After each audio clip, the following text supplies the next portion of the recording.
तो आज हम 3 बहुत ही मशहूर डरावनी कहानियों की चीरफाड़ करने वाले हैं। हम ये समझने की कोशिश करेंगे कि आखिर वो कौन सी चीज़ है जो इन्हें इतना ज़्यादा खौफनाक बना देती है। चलिए शुरू करते हैं। कभी सोचा है कि ये डर असल में आता कहाँ से है? क्या ये सच में कोई बाहरी ताकत है, कोई भूत प्रेत, या फिर कुछ ऐसा है जो हमारे बहुत बहुत ज्यादा करीब है? आज की इस पड़ताल में हम इसी सवाल की तह तक जाएंगे। तो हमारी पहली कहानी, ये एक क्लासिक हॉरर थीम है। मतलब एक ऐसी चीज जिसमें किसी बुरी आत्मा का साया हो। सुना सुना सा लगता है ना, लेकिन यकीन मानिए इसका अंजाम वैसा बिल्कुल नहीं है जैसा सब सोचते हैं। शुरुआत तो देखिए कितनी मामूली थी।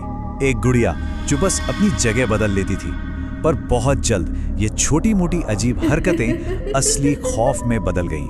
पहले तो डरावने नोट्स मिलने लगे और फिर हुआ सीधा हमला। डर धीरे धीरे बढ़ रहा था, एक मामूली सी घटना से एक जानलेवा खतरे तक। और कहानी में सबसे बड़ा ट्विस्ट यहीं आता है। ये किसी 7 साल की बच्ची की आत्मा नहीं थी जैसा सबको लग रहा था। नहीं, वॉरेंस के हिसाब से ये एक अमानवीय शैतानी आत्मा थी। एक शैतानी ताकत जो उस गुड़िया को सिर्फ एक मोहरे की तरह इस्तेमाल कर रही थी। उसका असली मकसद किसी इंसानी शरीर पर कब्जा करना। तो अब डर किसी भूत का नहीं था, डर एक शैतान का था। ठीक है, तो अब आगे बढ़ते हैं। देखिए, एक अकेली चीज से डर लगना वो एक बात है, पर तब क्या होता है जब डर किसी एक चीज से निकलकर एक पूरी की पूरी जगह को अपने कब्जे में ले ले? इस कहानी की जड़ में है दोस्तों के बीच का एक क्लैश। एक तरफ है आर्यन जो हर चीज में साइंस और लॉजिक ढूंढता है, और दूसरी तरफ है उसके दोस्त जो लोकल कहानियों और चेतावनियों में पूरा यकीन रखते हैं। तो ये एक तरह से शक और विश्वास की लड़ाई है, एक ऐसी लड़ाई जो उन्हें सीधे खतरे के मुंह में धकेल देती है। और यहाँ पर डर वो एक जगह पर नहीं टिकता।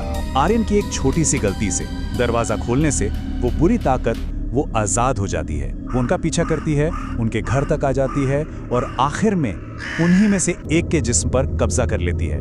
तो अब खतरा बाहर नहीं था, खतरा अंदर आ चुका था। अब चलते हैं हमारी आखिरी और सबसे ज्यादा उलझी हुई कहानी की तरफ। ये कहानी तिहाड़ जेल के अंदर की है, और यहाँ पर डर का रूप पूरी तरह बदल जाता है। ये अब सुपरनैचुरल नहीं बल्कि साइकोलॉजिकल है। सोचिए, एक नया कैदी है केतन, और उसका सेलमेट जुनैद उसे बस एक वार्निंग देता है। ये चेतावनी, ये सुनते ही एक अजीब सा सस्पेंस बन जाता है। ऐसा लगता है कि आने वाली रात कोई मामूली रात नहीं बल्कि एक साइकोलॉजिकल टेस्ट होने वाली है, और आंखें खोलना शायद सबसे बड़ी गलती होगी। और फिर वो होता है केतन का पहला खौफनाक तजुर्बा। क्या ये सच में कोई भूत है या ये बस उसके दिमाग का कोई खेल है?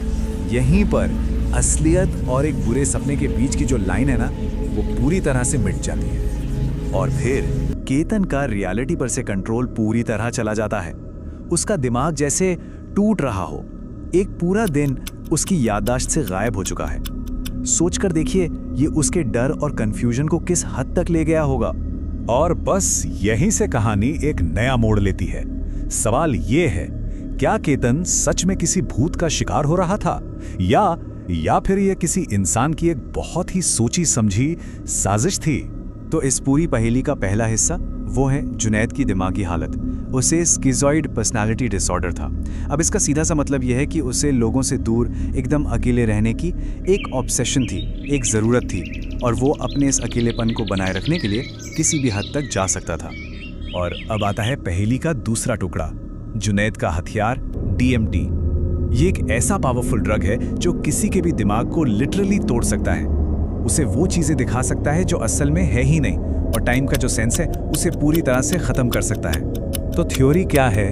बहुत ही सीधी और खौफनाक। असली डरावनी चीज़ कोई भूत प्रेत नहीं था बल्कि एक इंसान था। जुनैद ने जेल की भूतिया कहानियों को एक हथियार की तरह इस्तेमाल किया। उसने ड्रग्स के जरिए केतन पर एक साइकोलॉजिकल अटैक किया, और ये सब क्यों? सिर्फ इसलिए ताकि उसे सेल में कोई डिस्टर्ब ना करे, उसे अपना अकेलापन मिल सके।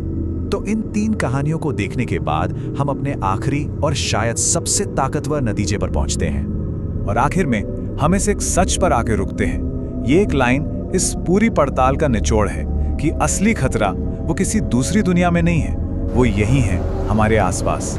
इंसानों के रूप में।